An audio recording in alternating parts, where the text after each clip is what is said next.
Why did you leave me, man? You dumped me for Transformers. Oh, Lordy. There's room in my heart for both, George. There is. Hey, at least when you try to play with me, my arm won't fall off. Hold it. That didn't come out right. Please don't invite me to play with you. Please don't do that. Cut!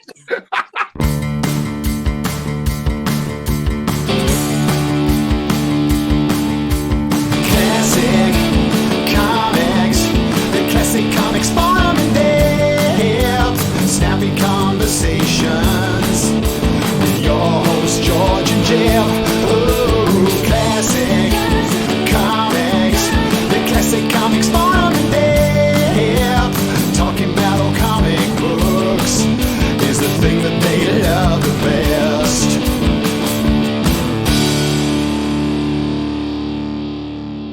It's a CCF in depth. I'm George Nieves. How you doing? He sure is. And I'm Jeff Heller. And we are back together again after like a whole freaking year. It's good to do this again. So what are we talking about this time? We're talking about Marvel Superheroes Secret Wars from 1984. The first major company-wide event crossover by Jim Shooter, who we talk about every freaking episode.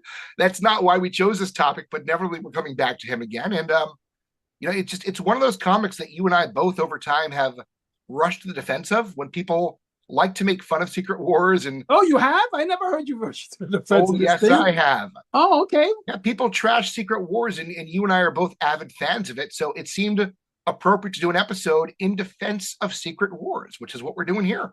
That's interesting. I don't really think it had to be defended. I mean, not everything is going to be, Watchmen. Yeah, well, I think at the time period, there were a lot of haters. There was actually, when it was first announced, there were distributors who were just literally publicly slandering it and saying it was absolute trash, but it sells, it makes money. So, we got that at least. But I think it didn't help. There were a lot of creators who were talking poorly of it. A lot of longtime loyal fans felt it was disruptive to the comics they loved. Jim Shooter was an easy target at the time period, partially because of his own doing and partially not. And Secret Wars kind of became a punching bag by loyal fans. I find that kind of weird, but I mean, look, these days, anytime anything is announced, just announced, half the people are killing it.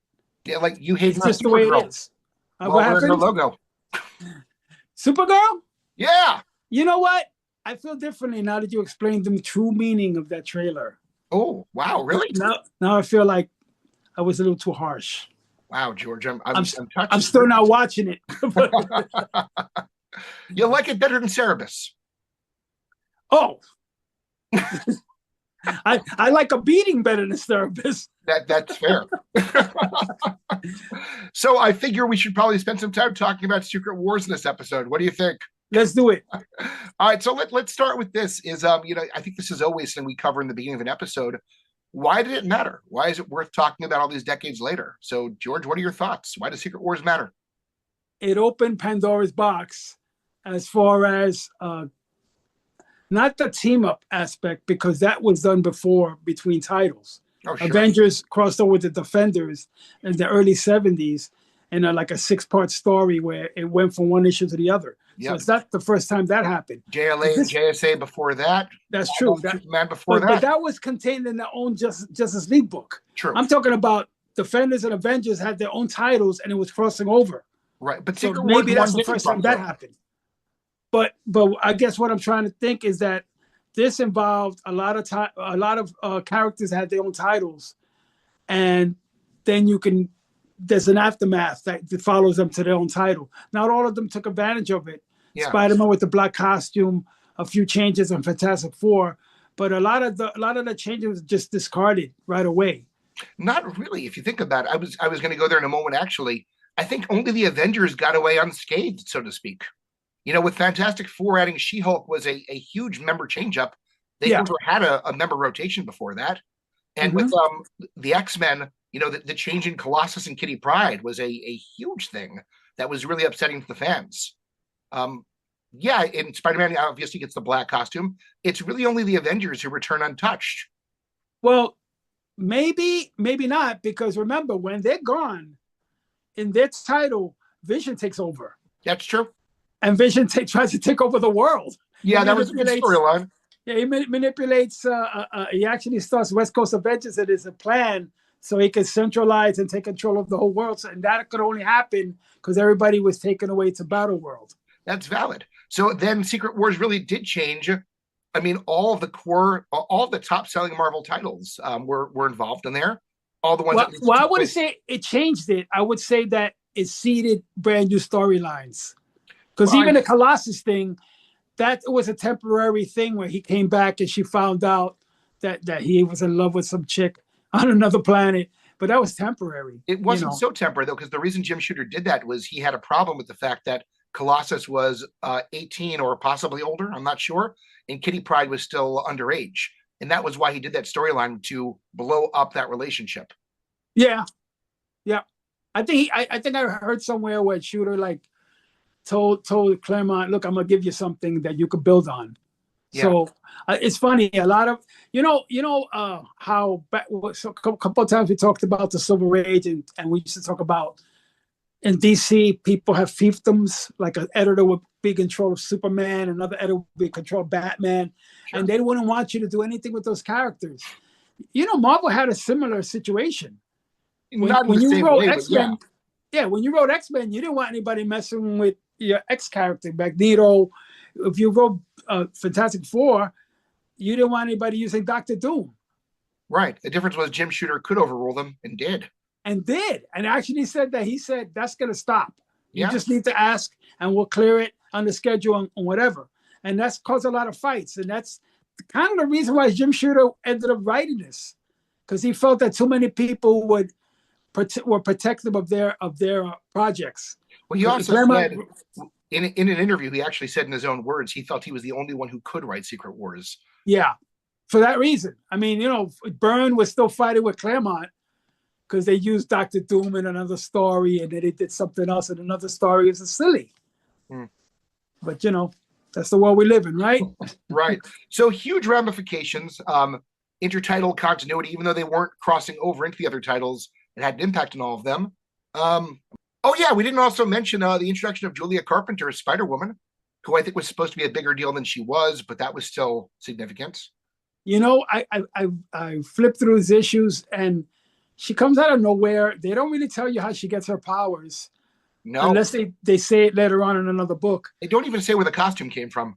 Or how So I was going to say this for later. Here's how little this makes sense, okay? So we wait until issue number 7 to be told that an entire 6-mile chunk of Denver got transferred to Battleworld somehow. And we see literally four people from Denver in one background panel shot. Otherwise, we never see any of these people, never worry about them. We're also told this is over 100 miles from where the battle is happening, which means Julia Carpenter, who we still don't know how she got her powers or where her costume came from, knew how to get to them and walked over 100 miles. She just followed the explosions. And then but it's not out of left field, because at the beginning, remember, he gets them in that arena. Yeah. And when they're in the arena, he sees them forming a planet from parts of other planets all together to be in that battle world. Right. So it's not out of a left field for them to take a piece of Earth, a piece of Mars, piece of whatever. Just how Julia Carpenter got to the superheroes is a little bit weird. But I think even worse is that she doesn't actually contribute all that much to the storyline. Oh, no, she does. At the end, she's used for the Beyonder to go and reassert his power. He literally goes from the Hulk to her to Klaw, but there's nothing significant about her in that. She's just a body that he went through. Well, look, they want to introduce some characters also, and they did it with her. I'm just saying, you're going to set up a whole new character introduced in this mega event. Maybe make them important somehow. Do you think that it was because they wanted to use the Spider-Woman name? But I mean, they don't want to lose the trademark to it. So apparently, some sources say Mattel was asking for more female heroes, even though they didn't end up making any female action figures. And that's why Titania and Volcana were introduced, and that's also why Julia Carpenter was introduced. But that's confusing because the other Spider-Woman was still alive at this point and recovering. The Beyonder could have easily just healed her up and transported her. Well, maybe they were thinking about the character. Maybe they were thinking about phasing the other Spider-Woman out. I mean, they definitely depending were. on how popular it was. Her comic had ended, I'm assuming, due to low sales. Maybe they needed a new face, but then why make her Spider-Woman? I don't understand the question. What do you mean? They had to use a name. Yeah, I guess. Okay, I can see your point. Keep the trademark, change the character. Yeah, I can definitely see that. But then it's weird. Like, she doesn't have a personality. She doesn't do anything. She's just a pretty face with a cool looking costume. But do you know, she actually becomes a regular member of West Coast Avengers. Yeah. And they have a whole thing where she has a kid and she's in custody with ex-husband or something like that. So they do develop it. But I mean, it's a 12-issue series. You're not going to want Spider-Woman developed. You want Thor to hit somebody with a hammer. But she shows up in issue 7. She's got half the series to develop and do something meaningful. And we get so many issues with, like, Wolverine doing stuff, or a lot of characters get a lot of camera time. The Hulk gets a lot of attention, and she's kind of there doing nothing. It's just weird. You know what? Again, I think it was just a vehicle to just introduce her, but I think I would have been a little bit perturbed if, instead of seeing the main heroes do their thing, for it to concentrate on Spider-Woman, who I didn't know. I mean, we spent a long time on Klaw, didn't we? He got a lot of attention. But he was part of the plot because he was being used. Right. But even still, his power is integral to what happened to everybody. But he also had distinct personality, and every panel that he was in, he used. Like, he was well written. He had a place in the storyline. I don't want to beat this to death because I think we're just going to disagree. But my thought is, if you're going to devote an entire main focus of an issue to a new character's introduction, they should do something to earn that attention. I mean, you got a point. Okay.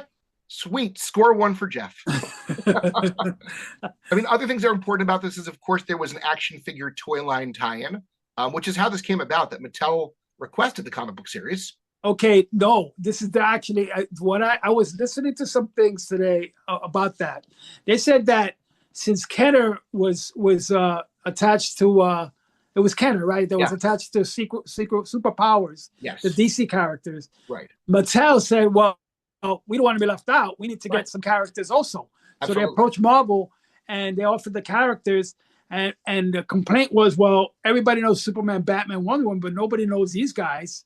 And so, and Jim Shooter's solution was, well, we'll make a series highlighting all of them, and that way the story will push out the toys, which is ironic because nobody bought the toys, but the series is. I did. You know what? I got a horror story about those toys that maybe I'll tell you another time. Oh no! Come on, tell me. Well, I bought them all. And I bought them all at a discount, like, those discount places. But I bought them all in the wrapper. It had the medallions. They had everything. Right. And I had about 10 of them, different. Dr. Doom, Captain America, all of them. Right. I don't like where this is going. I don't like it either. I went to a comic show. Oh, and no. Besides that, I also had Star Wars, the original figures, in the boxes too, in the wrappers, going at all. with the cards and everything. Okay. I traded them away for Todd McFarlane's Spider-Mans. I'm not talking about Spider-Man 300. I'm talking about Spider-Man 1, Spider-Man 2, Spider-Man 3. Oh, George. I know. Now I hate Todd McFarlane even more than I did before. How could he do that to you? I'm kicking myself. And I told my wife at the time, and she wanted to kill me. Oh my God. Blew it. But anyway, sad story. I grew up on those toys. The Kenner superpowers are always my favorites. But there were things about the Secret Wars ones I liked. Obviously, the figures were inferior and cheaper in every possible way. The shields were cool, but they had great vehicles and play sets. Like the Tower of Doom was amazing, and I'm still mad that the Tower of Doom that finally appears in issue 11 of this 12-issue series in no way resembles it. The Captain America Turbo Cycle and the Doom Cycle, the Doom Roller that made no sense but was just a really fun toy. It was like this. It didn't even. It was a car inside of a hamster wheel, and there was no logical use for it whatsoever because even the toy fell over on its side all the damn time. But you want truth in advertising? You wanted something that really represented. It was a fun little universe they were building in such a short time. I'm still not sure why the heck Daredevil got a figure, or later on Hobgoblin, Iceman. Like it didn't make sense in that respect. But I think what's really cool, and I might be spoiling some of the flavor of where we're going, is that essentially what Secret Wars was an invitation to imagine all of our heroes in an epic throwdown with no real plot other than the characters just fighting and interacting with each other, which is exactly what kids do with toys. It was essentially an instruction manual on how to play with these toys. And even though, I mean, the comic was clearly written to a younger audience, and that was a lot of fan objection to it. But if you can let go of how much of a disruption it was from what was happening in the titles already tonally, it's a really fun, just imaginative, like throw it all. Throw it all. I have to disagree. I don't really think that it disrupted the titles. A lot, like you said, a lot of the changes were temporary. They changed Iron Man's armor, and then they found out when he got back to Earth that those modifications didn't work in a different planet. So they jettisoned that. I was going more for tonally, that it just, the characters felt different. Some of them didn't feel that different at all. Some of them felt extremely different. I could get into this too. I feel like Shooter was almost trying to unburn every character when it spent like 3 years developing. Like, holy gosh, it's like he had an agenda. Let's make Wolverine the way he was before Byrne touched him. Let's make Doom the way he was before Byrne touched him. Let's make Galactus the way he was before Byrne touched him. I found Wolverine to be especially obnoxious in this in this 12-issue series. But I guess I'm just saying that the charm, the idealism, the fun of it, you know, a year later when DC tries to answer it with Crisis on Infinite Earths, which theoretically had been in the works long before that, but ultimately wasn't the answer to Secret Wars, you know, they tried to go very high-minded. And I really like that Secret Wars was just, we just threw these people together on a planet and they're going to fight. Let's see what happens. And it works. Hey, you don't get to say that, because we did a podcast about Crisis on Infinite Earths, and you savaged that damn thing. Oh, I did. I did. So you can't say, oh yeah, they threw them together and make that was not. At least, you know what? This might not have been Shakespeare, but at least it was a simple plot. Right. A superior being brings you together, says, "I'm gonna give you anything you want. Right. Just destroy your enemies."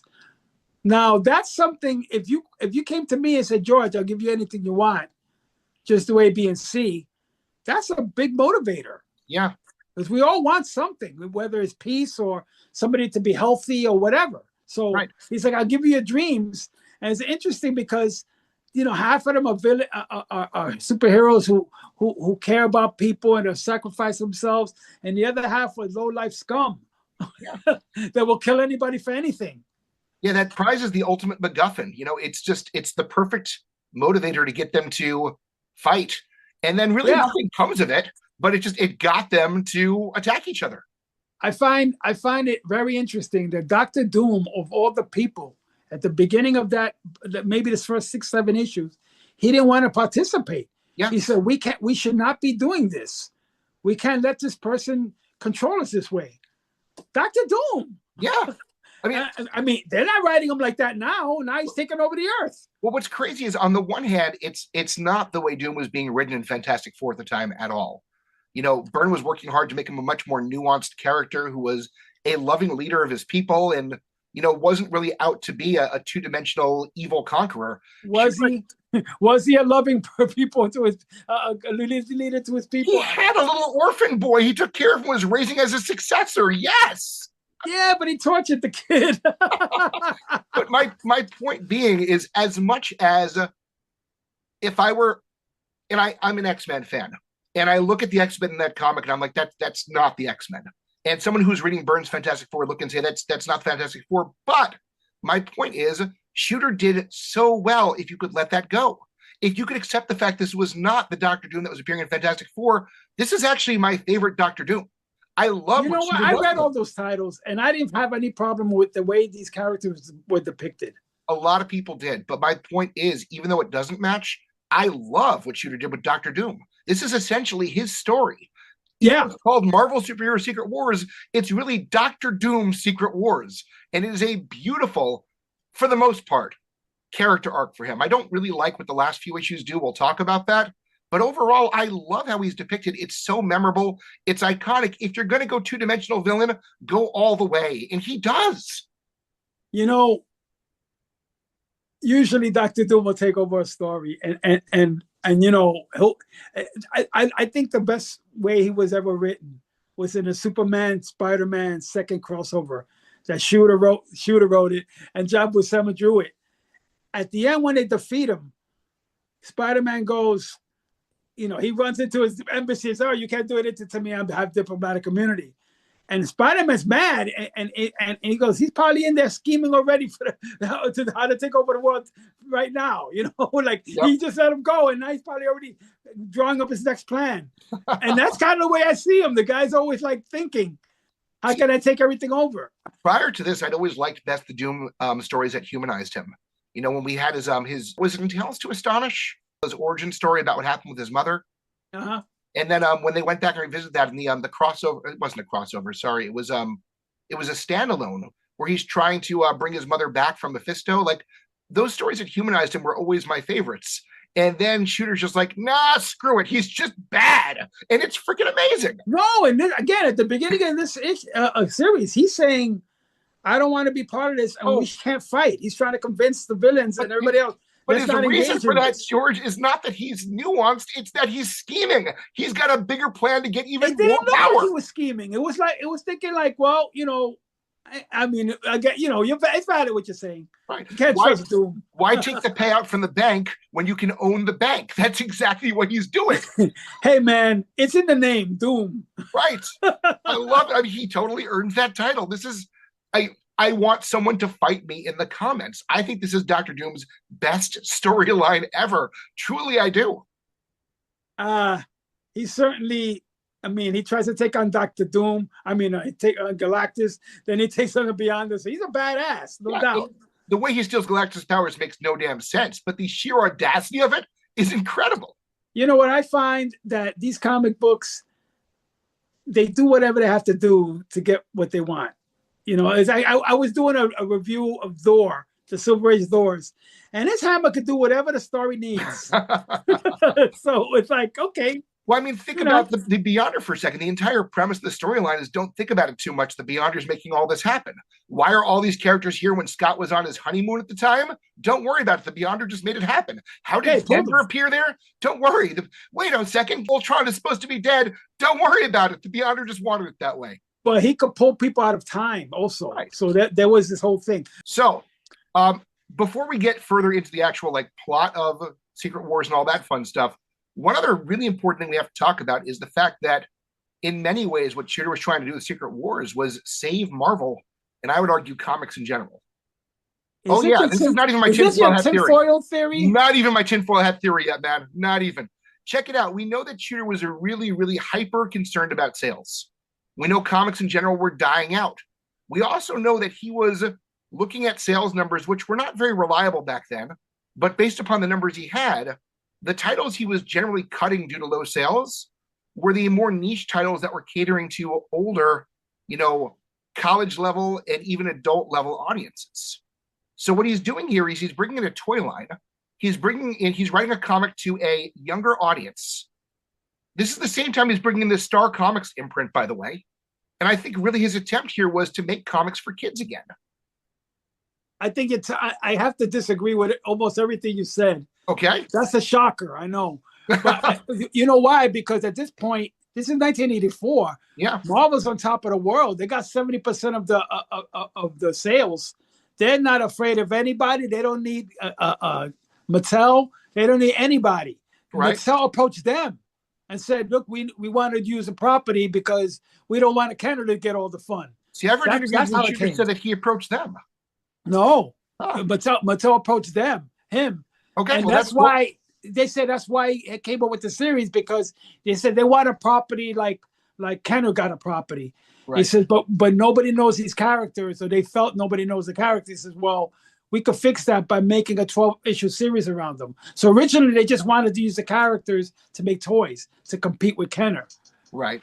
But there definitely was an agenda on Shooter's part to reach a younger audience. That has been something he'd been doing since his early days at Marvel. It's one of the reasons he was butting heads with a lot of these writers who were writing really critically acclaimed stuff that wasn't getting the high sales numbers. I mean, again, we had this discussion a million times. Everything is sales, man. Well, I'm not disagreeing with selling. That's it. I'm not fighting you this time. I'm saying Shooter was trying to make sure that they were boosting the sales. And that's one of the reasons this made sense. It's why he's doing the Star imprint as well. It's why suddenly Marvel has a float in the Macy's Day Parade. It was all about reaching a younger, wider audience. And I think this comic succeeded wildly in doing. I kind of find it funny though, because if you're trying to draw in the kids to see this, to read comic books, nobody was buying the toys. so I mean, how are they going to come definitely in and true. book? Well, what we do know, apparently, according to several sources, this was the top-selling comic book of the previous 25 years. They said that he said that it reached almost 1 million. Yeah, which hadn't been which I done. find funny because it, like, if you see this book, everyone's, oh, it's so valuable, dude. There's 900,000 of them. Well, that's the speculative market we're in now. That comic was $8 when I got it in 1991. Well, it was 75 cents when I got it. But yeah, I mean, if the goal was to raise sales, this comic did it.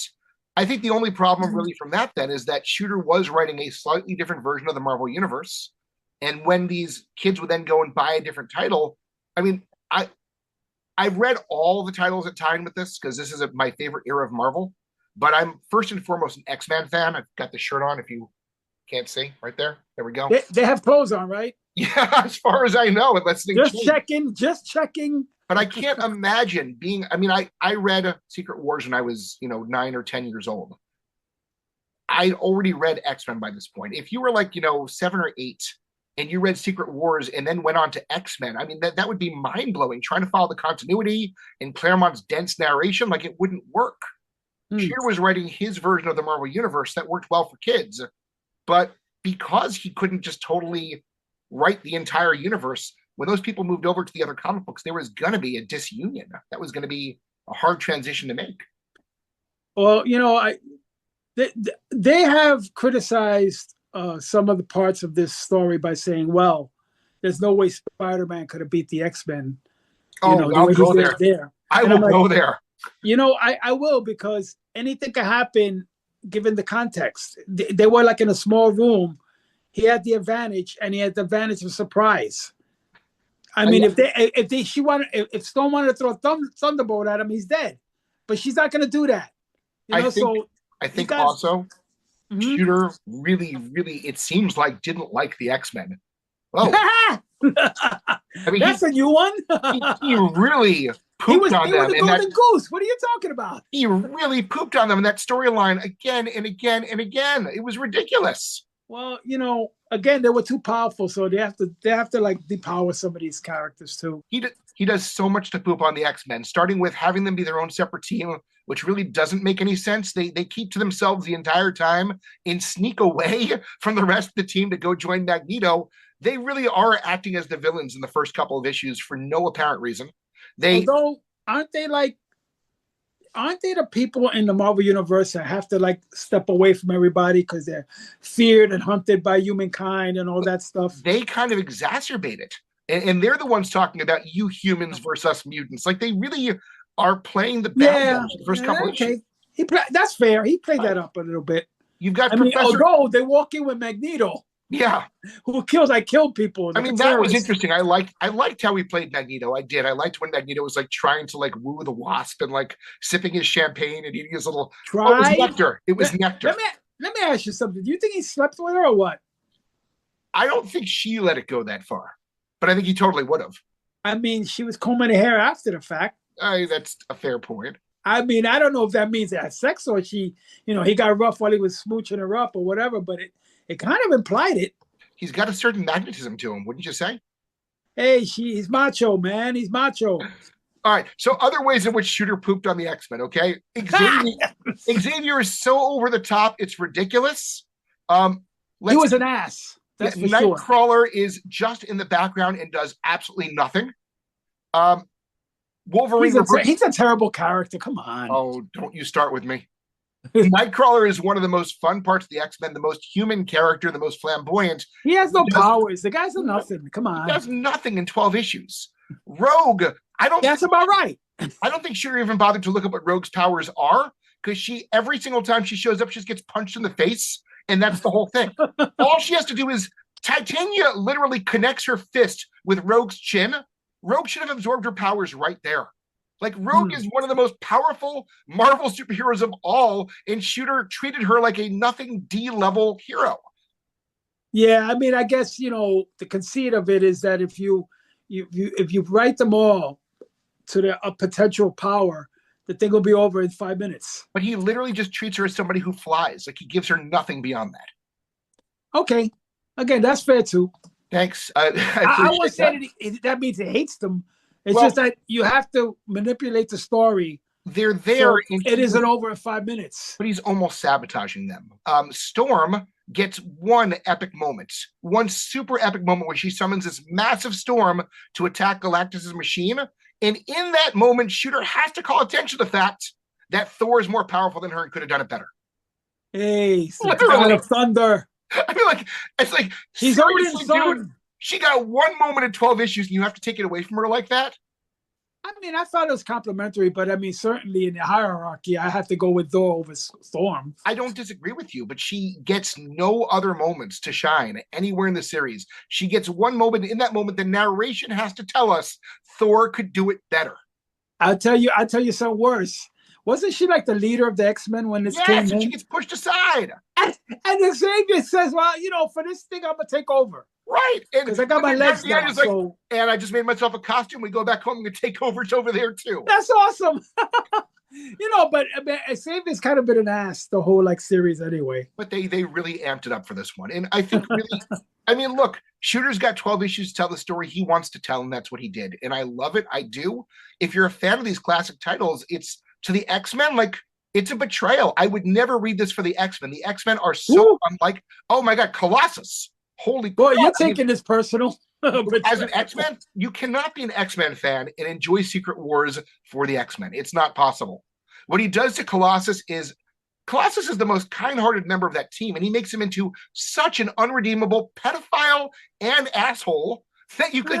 He fell in love with the healer woman. I won't. You want to talk about who's the main asshole in the thing? Johnny Storm. Oh my God, yes, we're going there. He was such a big. I tell you that, but one of my favorite parts was when who was it that was hurt? Was it Peter? He was hurt. Yep. And he says, why don't you get the healer help? I goes, oh no, I mean, maybe he can't even help. Maybe he can't even heal him because he's like a mutant, and he goes, oh yeah. And this is what Iron Man says. I love this moment. Yes, go ahead. I love this moment because let me get this straight.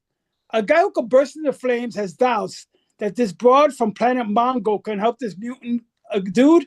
That guy, he ain't black, huh? I was like, that's the best part of the book. That wasn't even Johnny's worst moment, though. Yeah, he's actually so, he's mutant. Maybe you don't want to touch them. I'm like, are you an idiot? He's an idiot in this, and he's banging the chick.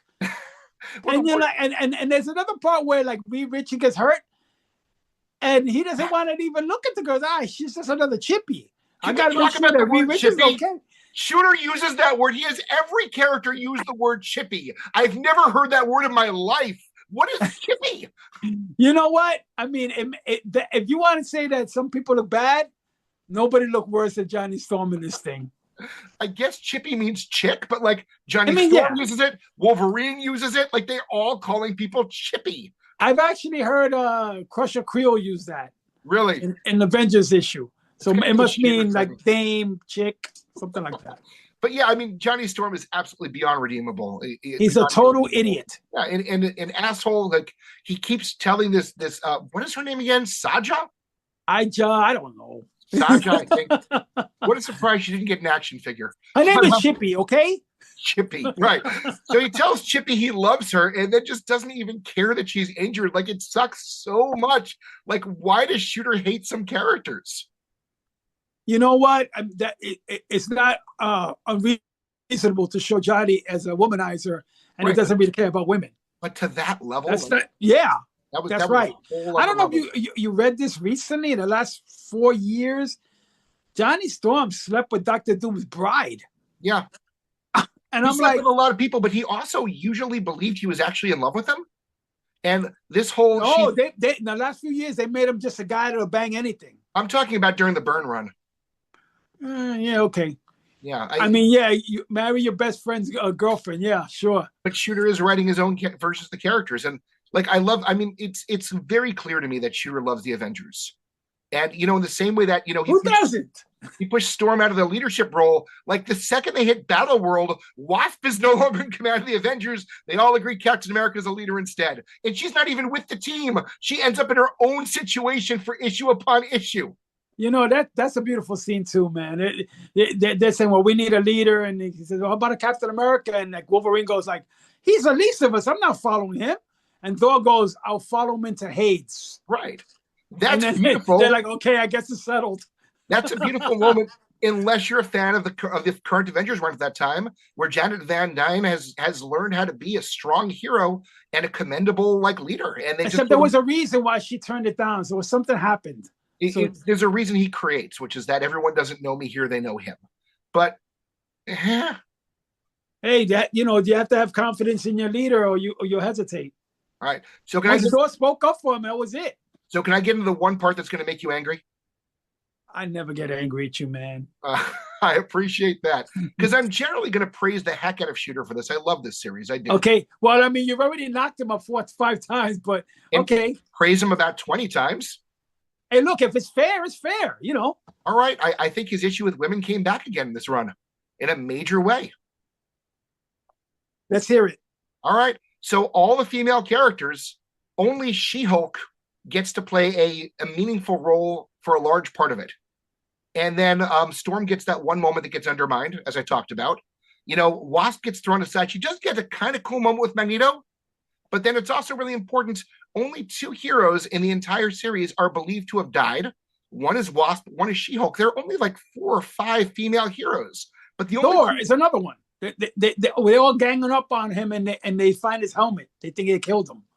That lasted for 2 seconds. It didn't matter. They thought he killed them. So but the point is, when Wasp and She-Hulk take their beatings, they're basically down for the count for almost the entire storyline afterwards. A lot of them are close to death, so is Colossus. Right, but he bounces back and does something meaningful. Wasp and She-Hulk are out after that. Everybody ganged up by She-Hulk. And that was actually a really powerful moment, don't get me wrong. But all the female characters are taken out of leadership roles and then sidelined really quickly. I talked a moment ago how that Rogue, being both an X-Man and female, ends up having basically no powers and gets beaten up time after time and does nothing meaningful. It just... Again, there's just this thing. I don't think for a second Shooter was trying to hit on women in any way, shape, or form. He just doesn't seem to see them as the heroes.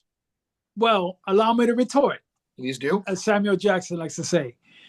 And the Enchantress had a big part in this whole thing. Yes, but she's playing the stereotypical female temptress. No, she's playing a person and manipulating everything. And she actually finds out. I mean, she does a lot of things. That's true. That's instrumental to this thing. She almost turns to the side with Thor and then gets a cowardice. There's also Volcana and Titania, who are created just for the series, but they have major roles. Well, Volcana actually becomes a love interest for Molecule Man, who turns over everything and saves them all. Yeah, but she's just pandering to him in a totally lovesick puppy way. Volcana's interesting. I mean, sorry, Titania's interesting. I think all the characters the one that was least interesting is, like you said, Spider-Woman. Yeah. Well, they develop her later. Let's talk about Enchantress, because you're right about her, and I meant to talk about her later on. I think what Shooter does with her is incredible. Throughout the whole series. I mean, she's not just one issue. Pretty much throughout the whole series to the end, she's instrumental. So one other thing that Shooter definitely does not like is magic. He took that out of the Valiant universe entirely later on. So Doctor Strange is not there at all, inexplicably. Thor never tries to go to Asgard. Those elements are gone, but he does an amazing job having the Enchantress reflect on what it means to be an immortal god. Yeah. And her moments, both with Thor at first and then by herself, are so deeply philosophical. She makes a comment about the fact that the reason why she keeps trying these pointless, stupid machinations to win Thor over is it's a way to stay occupied so she doesn't become bored or insane with the idea of living forever. What a cool idea. Yeah, she's confronted with the idea that she actually could die. It really messes her up, and she gets sloppy drunk. It's a crazy moment. Yeah, there's a lot there. They do a lot with her, and it's interesting. interesting character development with that. Right. And then a moment after that, like, you got to love, she's sloppy drunk and at her absolute rock bottom. A moment later, Captain America crashes to the wall and she snaps out of it and she becomes like traditional regular Enchantress again and has so much freaking fun messing with him. It's awesome. They had a scene there where she goes to like a pool, like a tub, and she gets a water elemental come out and give her information. That was so incredible. It felt very much out of like Sandman. Like, wow. Like, that was like a Neil Gaiman thing to do. Like before, it really was. I mean, that's why I say this. You know, he did all right with the women. It's just, you know, maybe he's more comfortable with women being villains. I don't know. Enchantress was amazing. I would have loved to see half that treatment for any of the heroes who are female. Again, you say that She-Hulk got beat up, but She-Hulk was good in the series. But I mean, I've seen Hercules get beat up by like the Masters of Evil. Right. So that's what happens when everybody teams up on you. She-Hulk is down for the count. Hulk makes it through the entire series, you know? Hulk had his leg broken at the end. At the very end. And at the very, it's interesting because Hulk, you could see they see there's something else for his book, because when he came into this, he was intelligent Hulk, right? As this series goes on, he gets more and more bestial and more, angry. Right. And at the end, he's like yelling at Johnny Storm. And when he goes back to his own book, that continues on. That story that continues on where he becomes this savage. Which is actually a shame because I love that run of the Hulk. And they kind of throw that away pretty quickly. They keep trying different things with the Hulk. And that one doesn't really stick, but Shooter set it up so well. What do you mean, the intelligent or the angry one? They try, at one point they have like Bruce Banner inside the Hulk, like literally sticking out of his chest. Then they have Rick becomes the Hulk instead. Then they do the Gray Hulk for a little bit. And then they do finally Joe Fix It. But you're talking about his whole history. But I'm talking about what happened. All that happened within the span of like a year after this issue. Well, in Secret Wars, the Hulk was around issue 290, 293. He comes back and he actually gets so savage that they have to the Doctor Strange, the Avenger, everybody else has to put him in another dimension. Right. And then they he'll destroy everything. And then they bring him back and all that other stuff I just told you about happens. Like, it's all really kind of quick. I mean, they got to keep doing things with the character. I like him as a Hulk smash guy.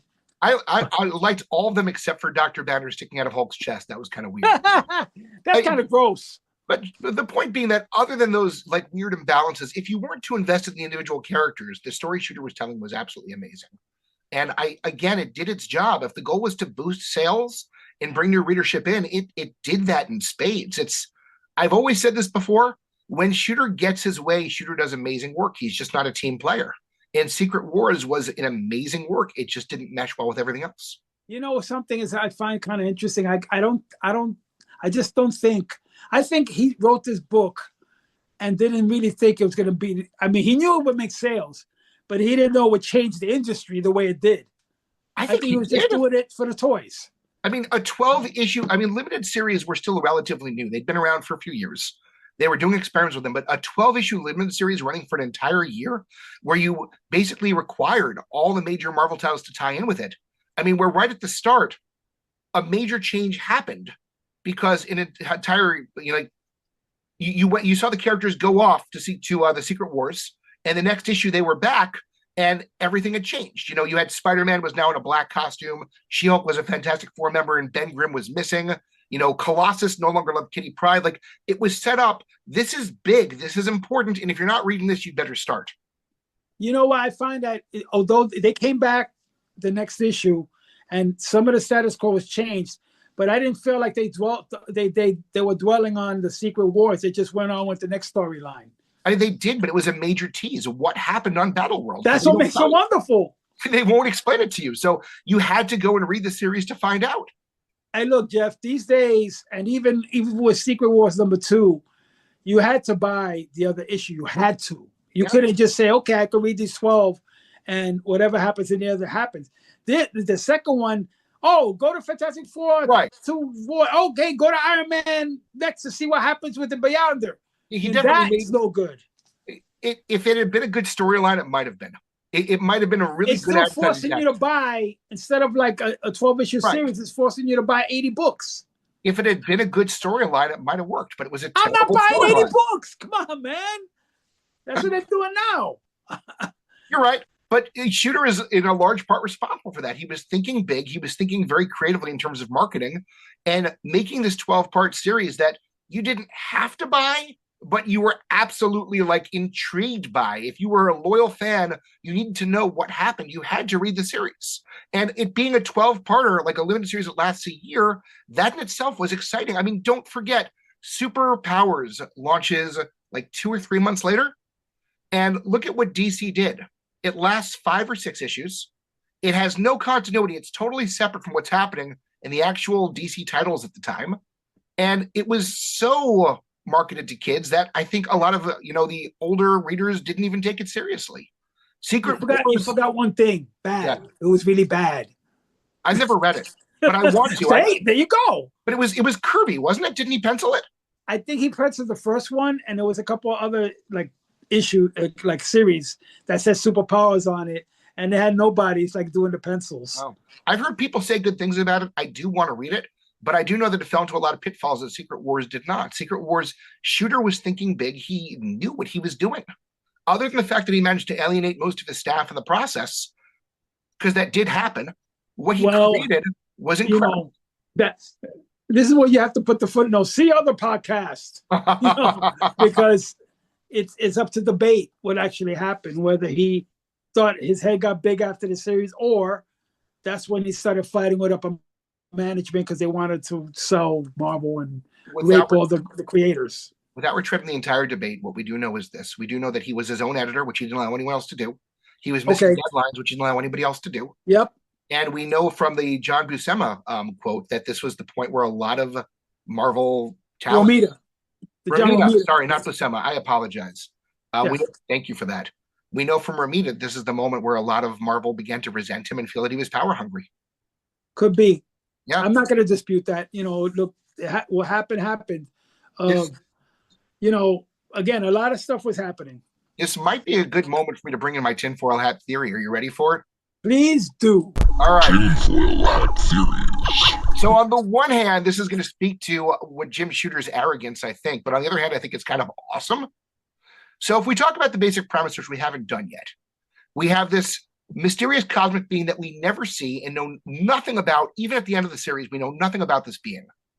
It transports them all to Battleworld just to kind of see how their desires play out and what they'll do. We're outright told that every convenience that serves the plot, from Spider-Man having full web cartridges and Hawkeye having all of his arrows, to Scott Summers having been somewhere else at the time, Xavier suddenly having his wheelchair, Ultron coming back from the dead, all this is explained away as it's what the Beyonder wanted, right? The Beyonder creates a perfect world where suddenly the climate is just right for them. They have fortresses waiting for them. They've got all these vehicles. We have day and night, just like happens on regular Earth. He thought of all of these things and all these conveniences. And on top of that, at the very end of the storyline, once they fulfilled their goal, they get all their wishes fulfilled. Here's my tinfoil hat theory. The Beyonder is Jim Shooter. He's writing this, and he is creating all these situations. He's dictating all these terms, and it's why we never find anything about the Beyonder until Secret Wars 2, which is terrible and doesn't count here. It's essentially the writer governing all of this and making it happen. But remember, Dr. Doom takes away the Beyonder's powers. Yes, and that's also where the story goes to garbage. Issues 1 through 9 are some of the best storytelling Shooter ever did. Once Doom approaches the Beyonder, the whole story kind of loses its soul, and I think that's why. I don't think Shooter knew where to go from there, because you're right. He's not the Beyonder in that moment, and so who is the Beyonder? What does he want? I guess he's looking around somewhere trying to outwit Doom or something. But what's interesting about that, too? Even when Dr. Doom, you see more in the last 2 issues, when he actually has the Beyonder's powers, he can't really contain it. Yeah. He's saying, I have to be careful when I sleep because I might dream something and a whole galaxy gets destroyed. So he's not the Beyonder. Oh, and no, he's not like a guy that can contain that power for long. Yeah, it's a very cool idea. But issues 10 through 12, they lack the momentum and energy of those first 9 issues. It's just Doom is not because fun. At that point it's Dr. Doom against everybody, or the heroes. Doom is not all the other fun villains anymore. out of the game. the heroes aren't really the focus anymore. It loses a lot of its charm once he taps the Beyonder's powers. Also, just to point out, Shooter is one of the most solid writers in comicdom, and yet for some reason he completely skipped over the climax.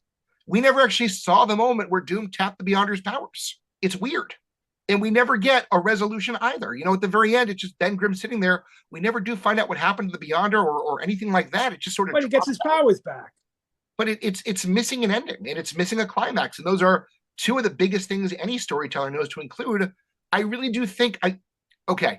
This is the last time I read it for sure, and you know, I read it really seriously to get everything in. Is many years ago, so I'm sure there's answers for that. But I mean, what did you want? Again, even if the Beyonder never showed himself and Dr. Doom couldn't control that power, so no matter what happened, Doom wasn't going to be able to, or any human being was going to be able to contain that power. Right. I'm just saying, I'm not even attacking Shooter for this at all. I guess what I'm saying is, for the first 9 issues, Shooter is showing us how to play in a sandbox with action figures, and he's doing it beautifully. That's really what it is. Shooter is the Beyonder. He's assembled them there, and he's having them fight out, and it works. And then as soon as Doom taps the Beyonder's powers, something goes differently. The last 3 issues just feel different. They're a little more like okay, this is too wild. It felt like the last 3 issues means the fight is over and Doom won.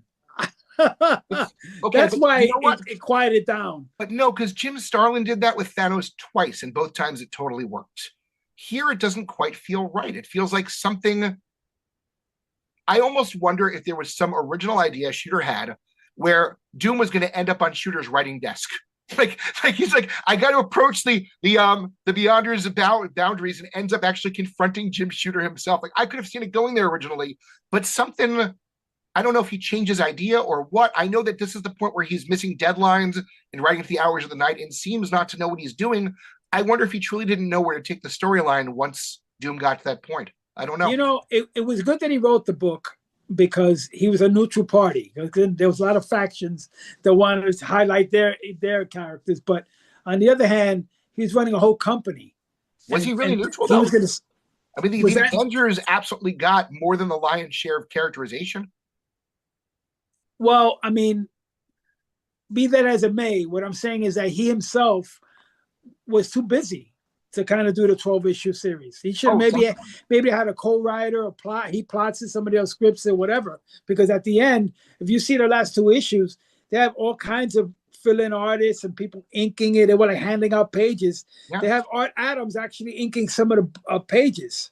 So maybe it's a chicken and egg scenario, whereas I'm assuming that he changed his idea and that's why he was behind in deadlines. Your point is maybe because he was missing deadlines, that's why the idea suddenly got. It could be. But all I know is issues 8 and 9 are pretty near perfect. I mean, that is the apex of a crossover, intertitle event storytelling ever. And then 10 through 12, it just kind of, it's still good. I mean, the idea is great. It's just the execution is not as interesting. It loses its momentum.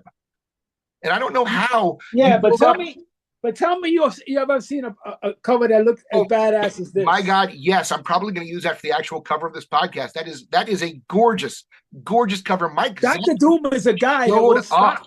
He will not stop. He went after Galactus, and then he went after the Beyonder. But then how the heck do you not actually show the climactic moment? We left off with Doom fighting to not black out, and then suddenly he shows up and has the Beyonder's power, and we never even saw it happen. It's weird. I'd have to look again at that. Again, I skimmed through this for purposes of the podcast, but I went back and reread it just to make sure I didn't miss something, or like a page had fallen out. I actually thought it was going to be a trick from the Beyonder, and I thought that's that's a storytelling device too, where you see something's going to happen, and then it's up to you to fill in the blanks of what actually happened. I don't know, man. Didn't he end the Sopranos TV series that way? Yeah, people didn't like it. In the restaurant, they don't know what happened. People didn't like this. This was not a choose your own solution, though. It was exactly what Doom said it was. They just didn't bother to show it. It's weird. Yeah. Yeah. I know you're going to ask for a grade at the end. I'm just going to point out that issues 8 and 9, I would give an A++ to, and 10 through 12, I'd give like a C+, B- to. It's such a dropping off. But you know what's interesting about those last bunch of issues is that once he becomes the powerful guy and he fixes his face and everything else. He's actually a decent guy. Yeah. He tells you guys could go. I'm not going to fight you, whatever. Sure.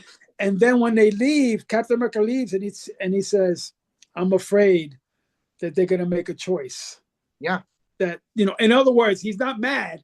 Right. He's almost sorrowful that they're going to choose free will and they're going to have to attack him.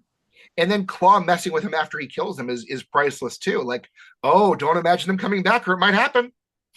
But part of the problem there is, once they get together and they decide, everybody wants to attack him, and Captain America says, "Well, it has to be unanimous, or else we can't."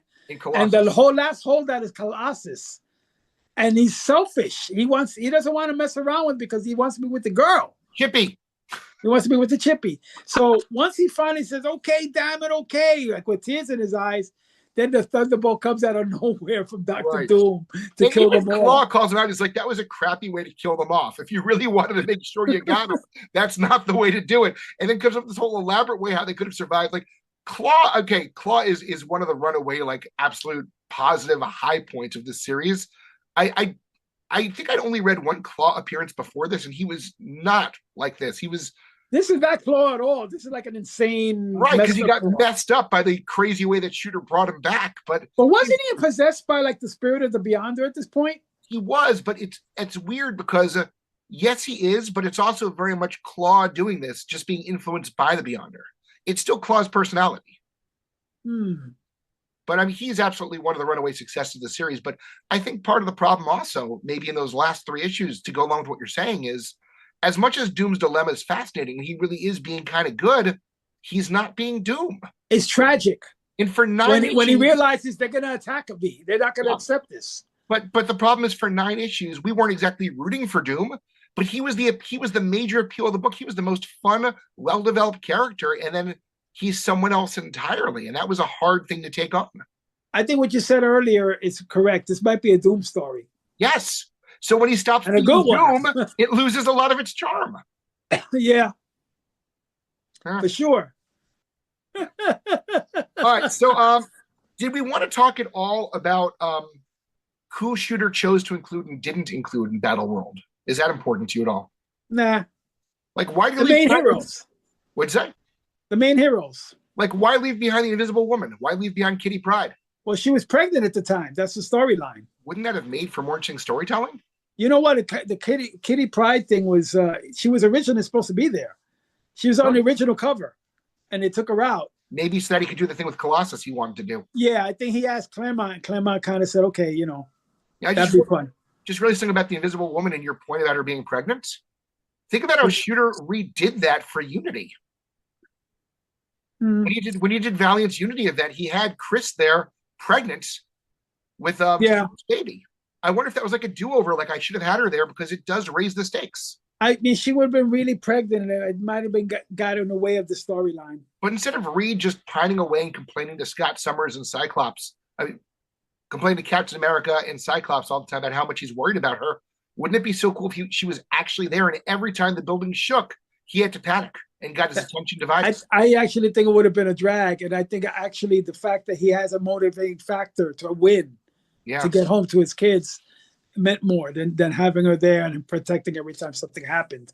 Speaking of which, how cool was it when Galactus invites him over for tea and shows him an image of Sue and of Franklin? Like that was I love he goes back. He's like, what happened? We had tea. It's an amazing moment. Galactus is a tremendous. He wrote him really nice in this. So though again, I never like when Galactus gets beat. Yep. I'm like, that's a story device. All right, well, then let's get to favorite moments. What were some of your favorite moments from the series?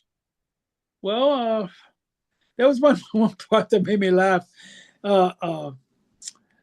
Wolverine cuts the Crusher Creel's arm off. Yes! And he's like, oh my God! And he's running around with his arm. And he attaches it later on. He's like, I mean, that never happened to him in all those other stories, but I guess maybe not. He actually tries to attach it. It's like really painful, but he's able to get it done. And somehow align the muscles in bone perfectly. That still blows my mind. Speaking of funny, how about the one where they play patty cake with Klaw? Yeah, I love that.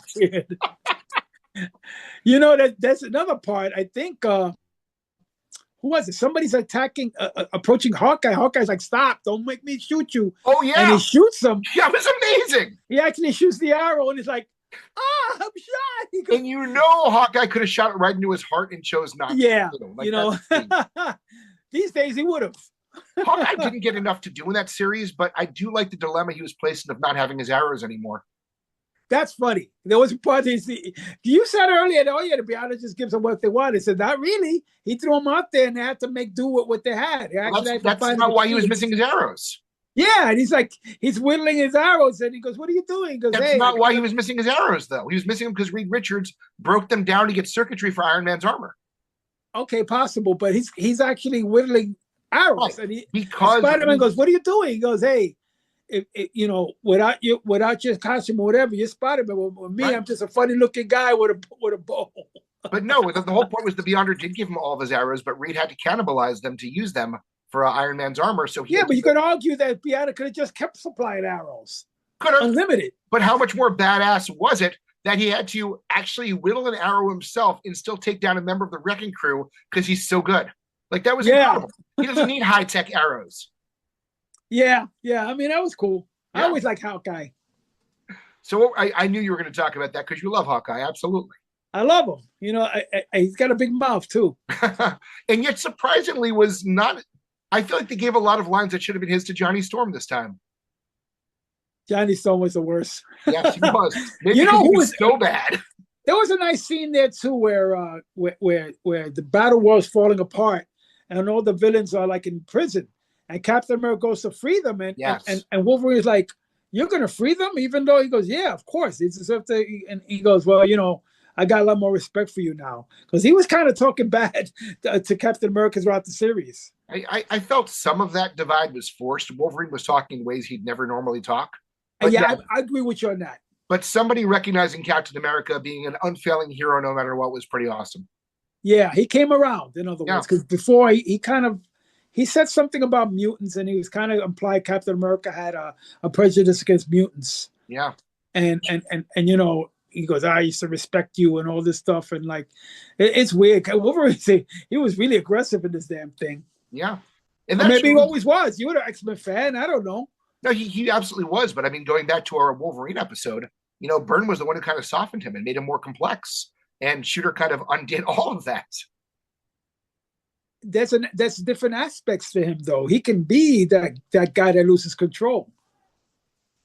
But he wasn't that. He wasn't a berserker in this. He was just somebody who wanted to fight. And he was basically ready to condone Magneto's ideology even more than Magneto was. You know what I think about this whole thing? I think that they put it in extraordinary circumstances in a different world with high stakes, and they're all going to act differently than what they usually act. This is not time to contemplate everything. This is sometimes you got to just try to cut somebody in half. I've got it, George. The Beyonder willed them to behave differently. You mean Beyonder Jim Shooter? Yes!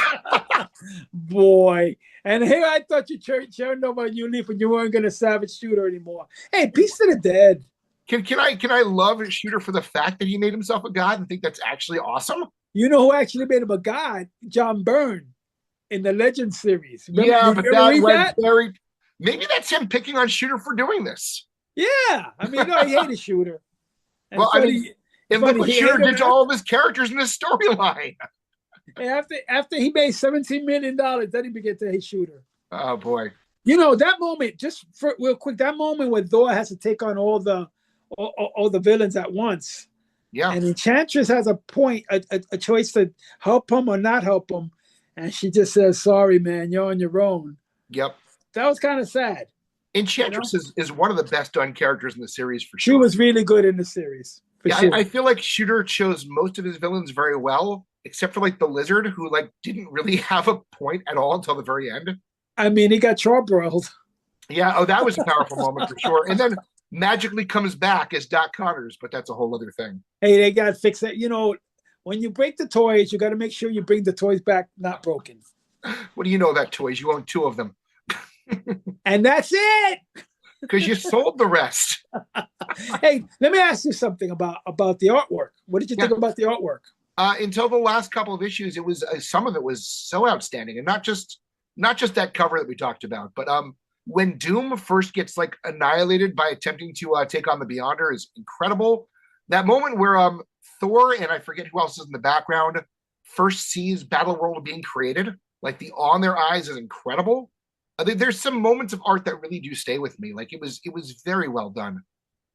I'm surprised that you gave it a thumbs up, because the criticism of this story is that Mike Zeck is so capable of doing flamboyant, incredible layouts, and yet he was told by Shooter to dumb it down. Yeah, to make it less flashy and more middle shots. I mean, he was trying to sell the toys. And you can tell around issue 11, maybe it's 10. At a certain point, the art starts looking very, very different around issue 10 or so. To your point as well, like there are times where Zeck tries to show the actual texture of Battleworld itself being like interwoven pieces of matter from different places. And there are times where it's just dirt. Yeah, again, I mean, there might have been, look, it was a conscious choice to make everything not as flamboyant. Just like the toys playing, I don't tend to notice art unless it calls to my attention. So there were very few moments that looked bad, and there were a whole lot of moments that were awesome. But generally speaking, I was just following the story. Well, the one part where Doom is getting like attacked and he's on the ground, and you see like the stuff come. That was awesome. Yeah. That was really effective. In general, like Zeck draws some amazing Doom faces, like really amazing. I actually like his Doom better than I like Byrne's Doom.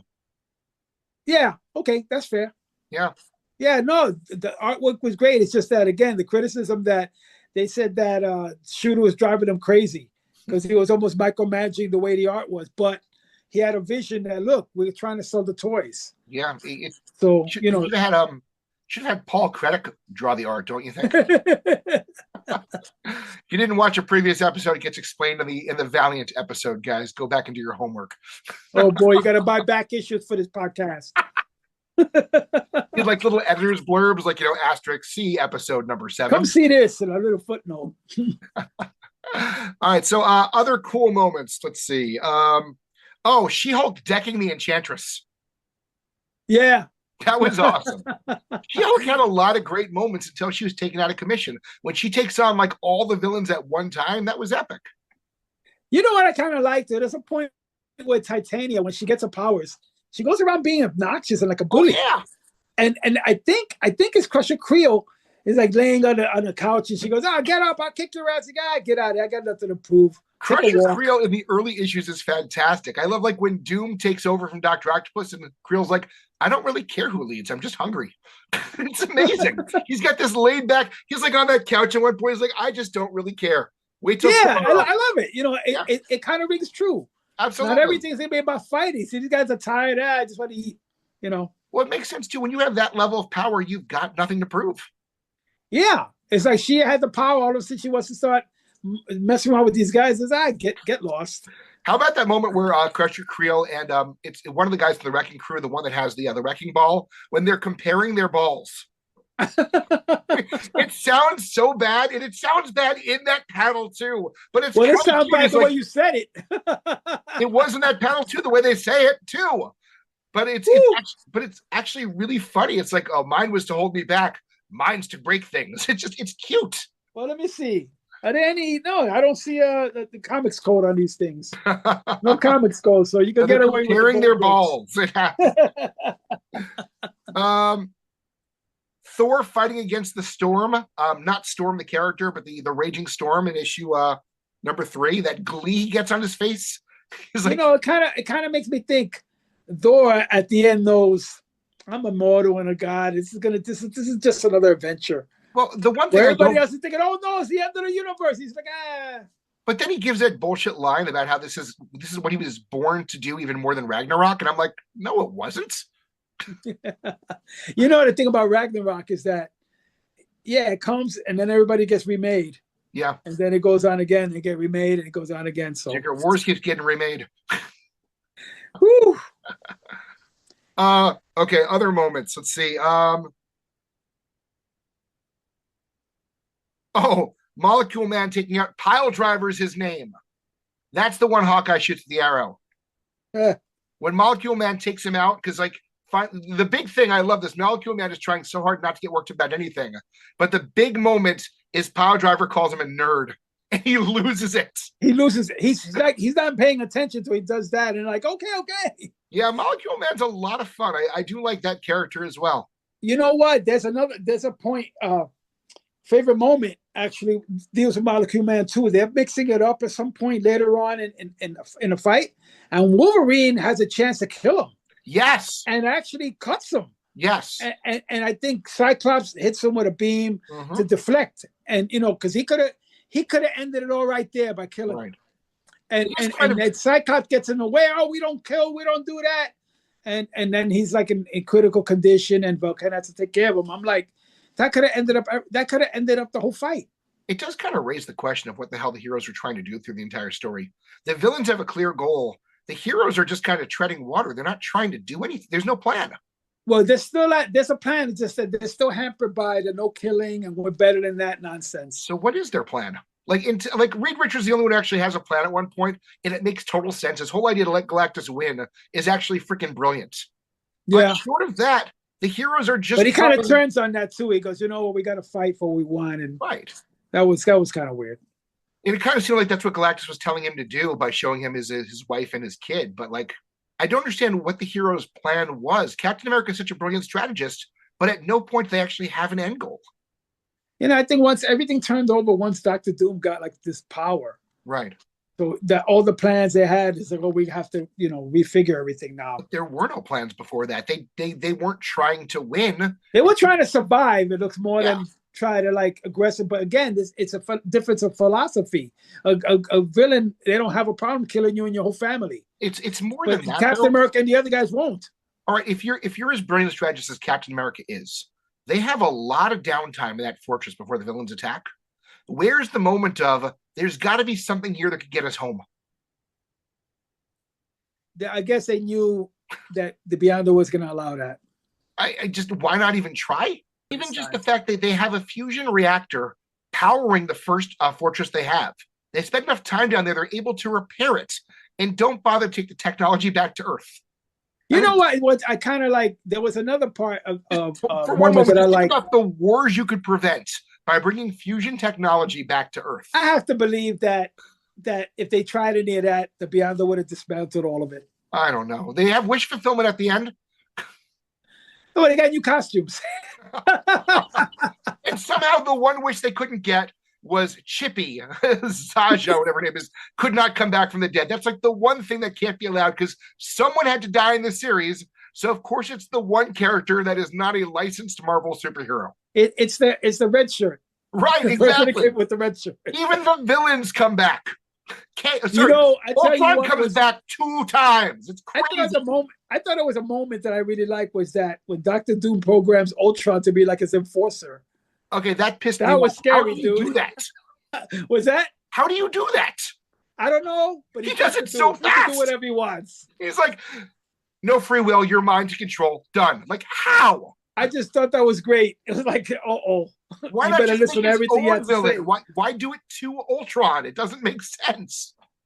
Yeah, I know the other part where he kills Kang. That was so fun. Oh, that was hilarious. He goes, oh, you try to scheme against me. Oh, he has Ultron to just destroy him. That does remind me, one thing that bothered me in the first 2 issues is how little the villain's behavior made sense. Kang is literally leading the troops into ground combat. That is not Kang. Isn't it? I thought that's what he does. He's a mastermind. He's literally in the front row. But he actually is a general that goes in front of the troops. He has the wrecking crew and the absorbing man are indestructible, and he's got them behind him. It doesn't make sense. And then when he fires on Doom, he's like, this guy I'm pretty sure is my ancestor, so if I kill him, I won't exist. But, he's betraying us. Like, what? Well, I think people like Doom and Kang, they rely so much on their tech and their costumes that have everything. So I guess my point is, as cool as killing Kang was, and that really was one epic moment in the storyline, Kang is one of my favorite villains in all of Marveldom, and he was not Kang in that storyline. Yeah, he was kind of like you said. There's some characters that they were altered for the story's sake, right? Because if everybody's their worst version, then you don't get anything done. Somebody has to, like they say in wrestling, somebody has to job in these series. Yeah, I can see that. All right, other favorite moments. Do you have any others until I go back to my list? I think that's it, man. You got a big list. I want to defend Secret Wars for all the haters, man. Well, who's hating on it? It was fun. If you're not watching, everything has to be Watchmen. If you're watching this far in, leave a comment. Do you like or hate Secret Wars? I really want to know, because I know there's a lot of people out there who don't like it, who rip on it. I mean, that's it. It's trendy to like just be the negative on everything. It was yeah, maybe. But anyway, you mentioned the one where Iron Man, who's actually James Rhodes, totally goes off on the torch for being racist against mutants. I love that. Klaw, I like when he gets told off. He keeps calling Monica Rambeau babe and all this stuff. And it's like, hey, you know what? Let's make a deal. You stop calling me babe, and I won't call you bozo. I also like the moment where where he tells Reed, he's like, I bet you're surprised there's a black man under here. And Reed's like, I really didn't think about it. Like he's so paranoid about people judging him. And some people probably would. I wonder if Johnny Storm would. But I love that Reed is just so chill, like, I didn't think about it. Well, that's a nice thing for him to say. Doom's inner mental battle when he's on Galactus's ship, trying not to lose his mind in awe of all that he sees, and then finally just freaking out was amazing. That's the part I didn't really appreciate. He can't beat Doom. I mean, he can't beat Galactus. Oh, I don't mean that part. I mean, just when he was on Galactus's ship and just taking in the whole wonder of how enormous and how vast it is. Yeah, he's literally fighting for his sanity. Yeah, I actually like that Galactus went to Beyonder. It's like I have to have him take away this hunger from me. Yes, that was awesome. Yes, he was like, he's gonna give me something. He's gonna get me into this gnawing hunger that never stops. Then I gotta get what Beyonder has, and he gets defeated like real quick. This was a really great Galactus storyline until Galactus is out for the count. But again, for the sake of the story, you have to take these guys off the table. But they handled Galactus really, really, really well. I agree with that. Yeah, there was a lot of nice moments. Yeah. Hold on. Wolverine slicing Absorbing Man, you talked about. Enchantress just totally flat out screwing with Volcana. Just outright saying, like, hey, you made a deal and promised me anything. I'm coming eventually. And Volcana's like, stop it! It was great. Yeah. Enchantress was such an amazing villain. I almost he was really good in this series. Yeah. I tell you what's interesting too, how the Molecule Man is this wimp that doesn't want to get involved with anything, but at the end he has this great confidence. Yes, and he says, you know what? I'll get us back to Earth. He's ready to kill Doom, and Doom's like, here's the answer to being more powerful. it's amazing. Yeah, like he actually makes a planetoid or whatever into a ship. Yeah, which was a really cool idea, but there's also no energy in those scenes other than the cool bathtub moment you talked about. It's a cool concept, but it just totally loses the momentum of the series. It takes them off the table. Yeah. There's no impending threat for them at all, other than Dr. Octopus getting grumpy. That's about it. Yeah, I mean, look, they liked him as a wimp, but once he's like this guy with confidence, they're like, watch out, man. Dr. Octopus really didn't need to be there, though. Like, he was such a minor character in all of this. Yeah, again, they couldn't get everybody to shine. There's other point, I'm not sure, maybe you remember it, where they all want to gang up on the Molecule Man, and they just see like the rest of the villains go, "Whoa, nice weather out here." Oh, huh? Yeah. A little cloudy, I think. I love that moment. That was the best. Again, the way their faces are looking at it, like looking around, like, yeah, man, what do you think? We're gonna get something to eat later? Absolutely. Who was it that wanted to challenge him? Was it Dr. Octopus? It was Pile Driver. That was the moment I talked about. Okay, yeah. He freezes his costume.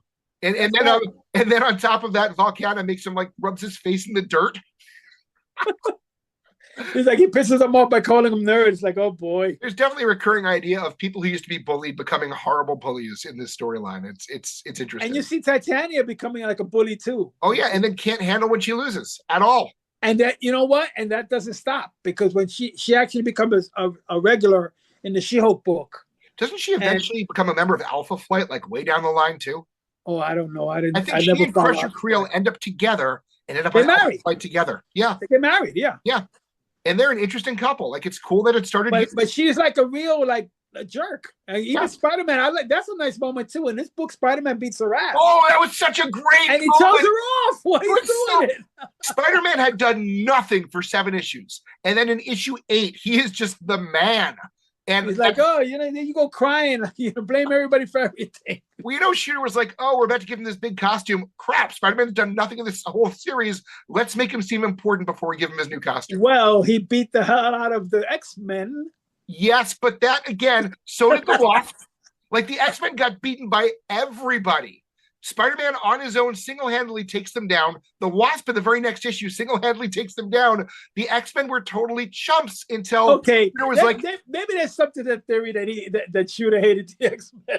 And then you can tell he's like, oh, I took this too far. I better have them save the day. Like, it's like it went so far. You know what really hurt the X-Men? To have like an association with Magneto, who's like a monster. And they played that right from the start. Like that hurt them. I love the moment. Like, did anybody notice that none of the X-Men showed up to stop Magneto? And that's the problem, is they're right. The X-Men really were the villains for the first half of the storyline. Although it didn't stop the Wasp from smashing. Hey, man, people get horny on Battleworld, too. That should be the tagline for Secret Wars. People get horny on Battleworld, too. Come to Battleworld where you'll smash. Hulk's going to take that the wrong way. Yeah. He needs with a broken leg and a bad attitude. Oh, yeah. All right, a few others. We're near the end of my list, because really after issue 9, it kind of drops off. I love that in parallel, Dr. Doom and Captain America both hit their low points in issue 7. They kind of both been the unfollowable stars of each side, and they both have their moment of severe self-doubt, and that was kind of really powerful. Cap is like, I don't have a plan to win this thing. Like, we're going to die. And Doom is like, I played my ace and it didn't work, and I don't know what I'm going to do now. And that was kind of powerful. It would have been just simple to win and have the Beyond to give them what he wants, but Doom didn't want to play by those rules. Yeah, Shooter really handles I'm about to do an episode in the Spinner Rack Redux about the X-Men's in-between moments. How the scenes where they're not fighting were the most important ones. And Shooter absolutely nails that here too with Secret Wars. Those moments between combats are oftentimes the most memorable ones. And watching these characters reflect and face defeat was really powerful.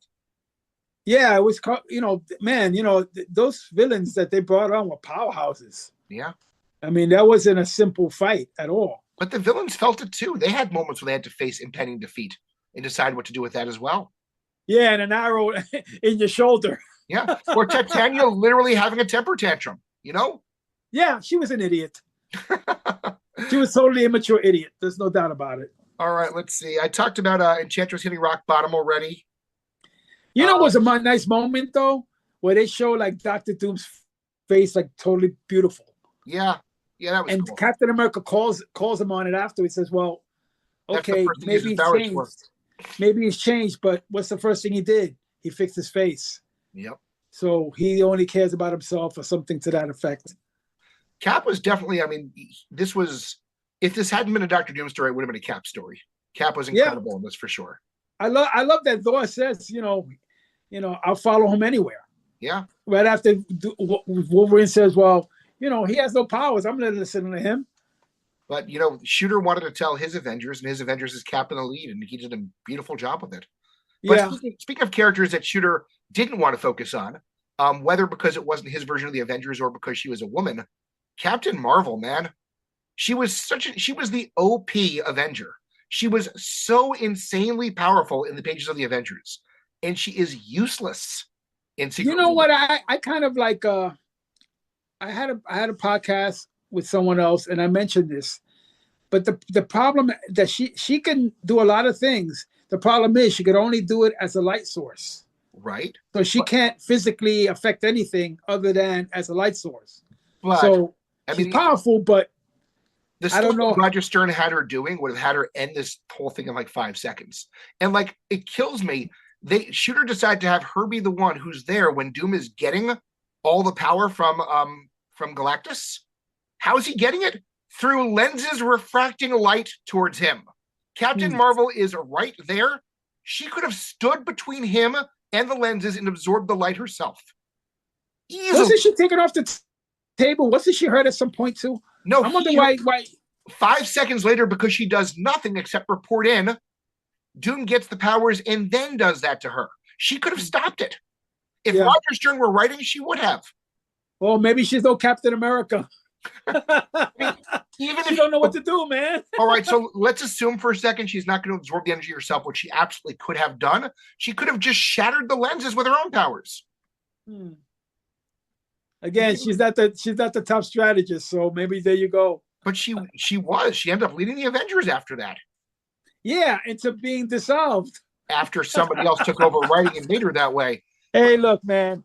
The story is the story. I don't blame it on the writers or editorial edicts. In Two Shooter's credit, as much as he, once again, is not playing well with what other people do with the characters, I do love how incompetent he makes her. One of my other favorite moments on this list is the one time Captain Marvel actually does something. She stops Molecule Man. She accidentally almost kills him again. She didn't realize he had that giant wound from Wolverine. She's like, oh my God, I'm so sorry. And it's actually, if you're okay with what they've done to Monica Rambeau, and you kind of have to be to enjoy the storyline, it's a powerful moment. You know what? I find it a little refreshing where you have characters in a story and they don't know everything. Yeah. How did she know she was going to hurt him? People make mistakes. Oh, I didn't know. And by the way, how does he get better? He's got Wolverine literally clawed him in his back. How does he get better? Like he outright says he can't arrange living molecules until much later on. So he didn't. I think they use some of the machines on Battleworld. While they're on that ship, at one point, Volcano reports that he stopped bleeding. And there's no suture, there's no bandages. He's just wearing his costume. Because the script needs him to get better, he gets better. It's weird. Are you sure that it wasn't like a Battleworld medevac or something like that? They were on the ship and the ship crash landed. And that's when she says, oh, he stopped bleeding. It doesn't make any sense. Anyway, not the point. We had tea when Reed Richards, that's what he did with Galactus, is a great moments. Doom dissecting Klaw, patty cake I talked about. Yeah, I think we've hit it all. There are problems with it for sure, but we don't need to get into them. It was a good storyline, and I'm going to make George mad if I go through my list of what's wrong with it. Nah, it was fun. You know, again, I'm not saying it's from hell or anything like that. Yeah, it's a nice battle story, the first of its kind. There are really only 3 criticisms I think I want to bring up. One is it was insanely brilliant how Shooter had it that the regular titles continued after Secret Wars to make you wonder what happened in between, but it also undid some of the tension because we had 4 very real-looking deaths in the series. You had to know no one's going to die in right, because you already knew what happened afterwards, so it took away that tension entirely. Wasp is not really dead. She-Hulk's not really dead. You might have thought Kang wasn't coming back or Lizard wasn't coming back, but the heroes, you knew it wasn't real. Well, you know, you could read the Hulk book and say, what the hell happened to Hulk to make him like this? Yeah, that's true. Oh, Spider-Man, how did he get this costume? I think it was more of a win than a loss, but it did have a negative effect too. There was a cost involved in it, at least. Oh, why did Ben Grimm stay at the world? It turns out because he could turn into Ben Grimm. Yep. Remember, he could turn back and forth. All right, minor thing, but it really, really bothered me. Wasp mentions while she's with Magneto that there are no bathrooms on Battleworld. Yeah. What? Yuck. What have they been doing this entire time? They got these sophisticated machines that could fix your body, but they don't got a toilet? I mean, it is kind of cool. Shooter keeps hinting at what alien races might have owned these things, like Wasp to that one ship where you needed 6 arms to pilot it. But well, you know, remember in the second Secret Wars 2, which I've never read, doesn't know how to go to the bathroom. I've never read it, and I'm probably never going to read it. That's one of the jokes. They said that he feels like he has to take a number 2, but he doesn't know what the feeling is. And Spider-Man explains to him how to use the bathroom. But isn't it funny? We have that one hint that there's some race with 6 arms. There's the one race that pilots ships telepathically. We know that too. And then we finally meet one actual alien race, and they're totally humanoid. With a chippy. A good-looking one too. A good-looking Chippy. Yep. You know, with the whole with the genitalia in the right place. You know, just for Johnny Storm. Yeah, with no personality of her own, just happy to heal and love anybody who wants to be healed and loved. Yeah, it's kind of weird. Okay, Yeah. Is that you're trying to say that's a shooter thing? Well, maybe, but Wolverine does call it out himself. He's like, we don't know their culture. It just seems like she services anybody who needs it. Ooh. Chippy. I bet you she have OnlyFans today. Oh my gosh. Oh boy. Yeah, I think I've said everything I need to say. I think we covered it all, man. I think we did it. Wow. So thumbs up or thumbs down? Oh, absolute thumbs up. You're going to ask me what my grade is for it, aren't you? Go ahead. A++ for issues 8 and 9. It was a little slow to start, but I love the concept. Issues 10 through 12 weaken it quite a bit. I'm going to give the series an overall B+. You gave it a B+, and so did I. So we did it. We did it. We did it, man. And now we you got 7 hours ahead of you. We agreed for once, man. It happened. And I really do think, you've always thought I'm just super hard on Shooter. And I think here's where I get to celebrate him, where I can say that there were the negative sides. He really didn't work well with other people. He really was a bit of a bully and saw himself as a bit of a god. But it worked. When he got his way, he did beautiful things in Secret Wars. He got his way and did beautiful things. It's a great storyline, as long as you don't care how it intertwines with everything else. Again, it's a story. He did his thing, selling toys, and it came out a lot better than you would expect it to.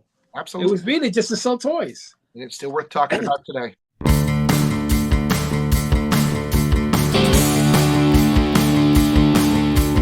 Classic comics, the classic comics forum in depth, snappy conversations with your hosts George and Jeff.